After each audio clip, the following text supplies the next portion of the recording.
Hey, what's up people? Welcome back to my channel. My name is Desmond Z. If this is the first time you've ever seen me. So, 6 months of reading in the bag. It's down. It's done. It's over with. January, February, March, April, May, June. We've done it. We did it, Joe. I'm here to talk to you about the first 6 months of reading. I read 76 books in the first 6 months. So let's just talk about it. This is gonna be sort of like the mid-year freak out book tag or whatever, but my own way. My own way. I'm gonna do it in my own little corner, in my own little chair. So one of the questions on that little list, best book you've read this year, I could never do it. I could never. When it comes to when y'all talk about the best book, even though I have my favorites, I feel like I'm leaving something out, and I can't do one. I can never. Sing Her Name and The Attic Child, definitely two of the best books that I've read out of this entire year. Sing Her Name, I talked about this. I don't remember what month I read this. I think it was February, I think. Or was it more? I don't know. I don't know what month I read it. I can't remember. But Sing Her Name is about a woman named Eden. She's like in her mid-30s. She spent her entire life taking care of her younger brother because, you know, both of their parents are no longer living, I believe. And 2005, they live in New Orleans. The hurricane hits. They go to New York.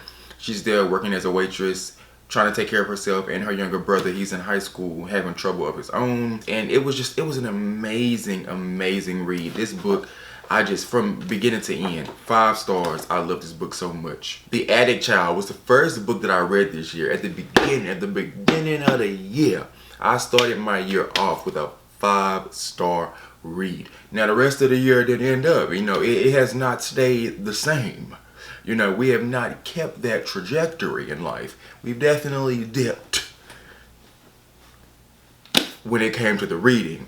But started the year off with a 5-star read. This is about 2 different children who spend their time locked away in the same attic years apart. The meat, the bread and butter, the best part of this was really Celestine's storyline, and it's just an amazing read. I would also have to point out The Local, the plot, what else? Hold on, let me. The Local, the plot, Patsy, Honor's right here, because what I'm not gonna do is go through and pull out all these books from these shelves. But Honor, another 5-star read. I love this. This was like, oh, this is definitely gonna be, I know at the end of the year, I'm still gonna be thinking about this book. A year from now, I'm still gonna be thinking about this book. Books that actually really surprised me. Remarkably Bright Creatures, romantic comedy.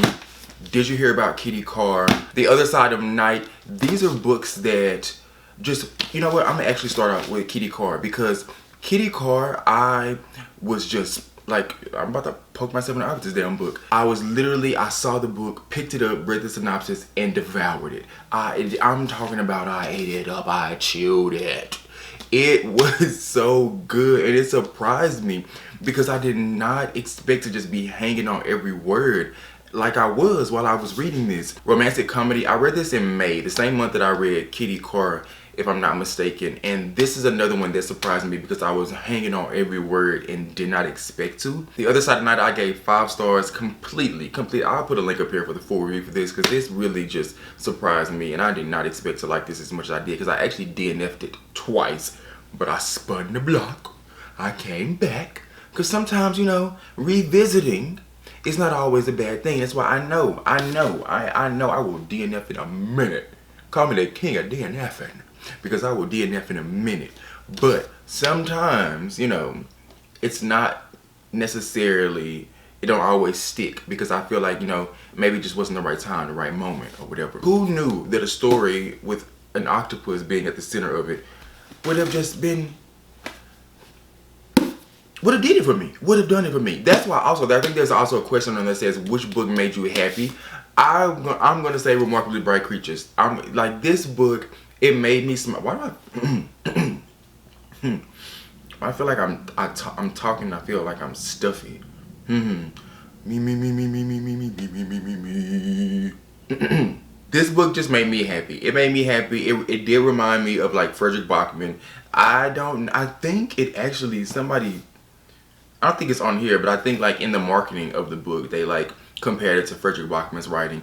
And it does have that sort of like whimsical, like nature to the writing, to the story. And yeah, definitely this is one. Every time I'm out in a bookstore or anywhere where books are sold and I see it, it's kind of like I go, I know you, girl. I know, yeah, I know you. I know you. And just because we all know when we're reading or doing anything in life, shit ain't always sweet. Everything ain't always golden. Biggest disappointments of the year so far, off the top of my head, definitely Mommy. I had such high hopes for that book. I wanted to love that book. I wanted to like that book. I'll put a link up here for my full review for that, but it just was... The Spite House, the reason this was a disappointment was because nothing really happened until the end of the book. And it's not even a long book. It's only 250 something pages. So for the book to be so short, I mean, I feel like you gotta come with it. I feel like that's action packed right there, because we don't have much time. We don't have much time together, because you finna get up out of here. So if I'm only at the last, 75 pages, and that's when stuff really starting to get the, action is popping, you finna leave. You finna leave me. So why are we just now starting to get things popping? We got to come a little quicker than that. You know what I'm saying? And yeah. Oh, American Mermaid. That American Mermaid pissed me that's probably the book that pissed me off the most this year. Like, that sent me that really boiled my blood. I wanted to put that book in the fucking shredder. That book pissed me off. And also The Family Child. The Family Game. That's probably one of the dumbest characters that I've ever had to endure. That book, that main character was an idiot. A fucking idiot. A new release that you haven't read yet is one of the questions. I have a book that I have borrowed on Libby that I have yet to read because it's so long, and y'all know how I feel about long books. Like how I just said about The Spite House, how it's only like 250 something pages. Now I don't mind it. I don't mind a short book. I don't mind it. I said I don't mind it.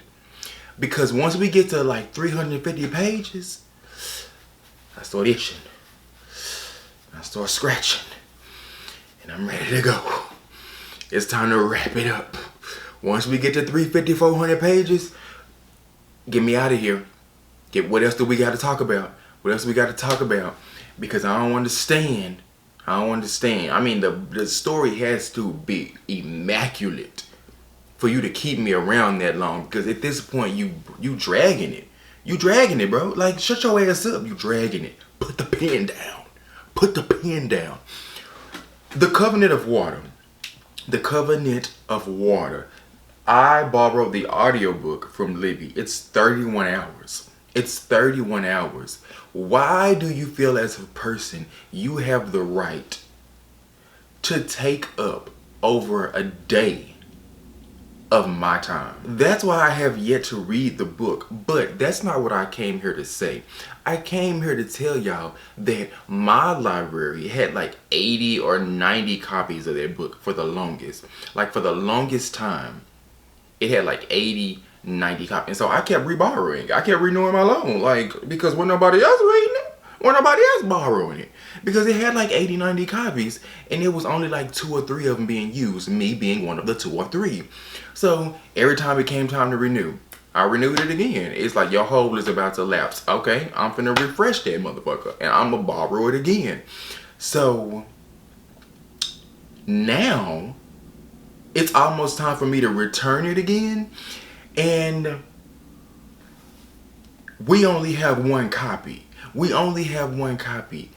But now it's 136 people waiting for it.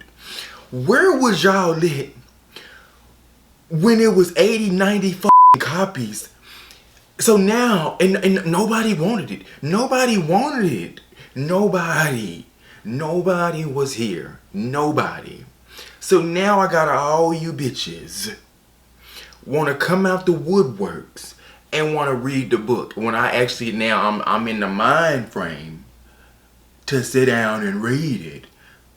Now y'all want to come up and y'all want to read the book. No, go take your ass back where you came from. So I don't know what's going on. I don't know what's going on, but I got to get the bitch read now. Because now I got 136 people at my heels. They chomping at the bit. They chomping. They want to read the book. I don't understand. I don't understand. That's my new release that I have yet to read. One of the questions on there says, what's the best sequel you read this year? Sequels tend to happen in series. Obviously, that's what a sequel means, Desmond Dumb. Sequels tend to happen, obviously, in a series. And what are most series?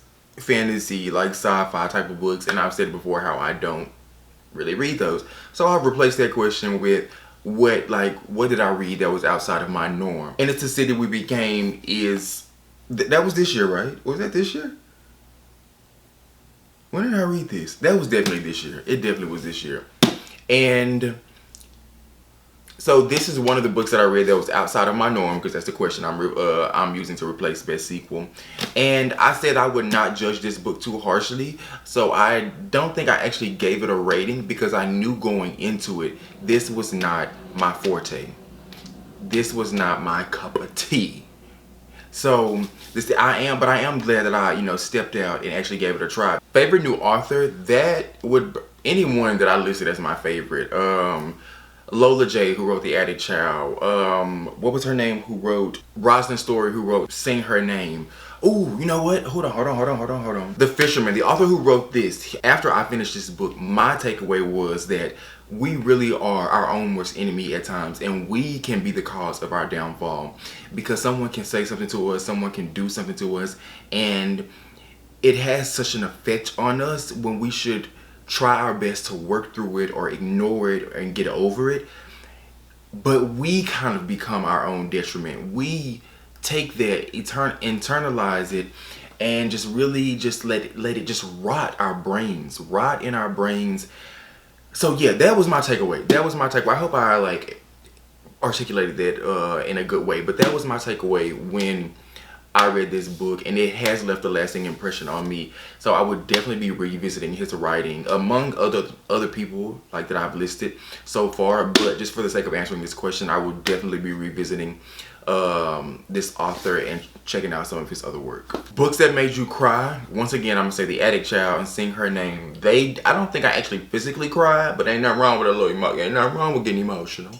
Ain't nothing wrong with some tears, okay? But I don't think I actually physically cried reading those books or any books so far this year. But those two really stick out to me, and I feel like I was so emotionally invested in those characters while reading those books, and I wanted nothing but the best for them. And I really got attached, and I was just like, I think I just need them to be happy. I need them to be okay. That's what sticks in my mind when I think of those books. That's it for me. That's me in a nutshell. That's what I've read so far this year. 76 books. We all know it's about the quality, not the quantity. So yeah, I'm hoping that the next 6 months are even better and I can really end this and have a bang up of a year when it comes to reading. So let me know down in the comments what you've read, the best book you've read and the most disappointing book you've read so far this year. Let me know down there, okay? Give the video a thumbs up if you enjoyed it. Even if you didn't enjoy it, just give it a thumbs up. Give it a thumbs up. Give it a thumbs up. And subscribe if you're not subscribed. I will see you in my next one. Thank you for watching.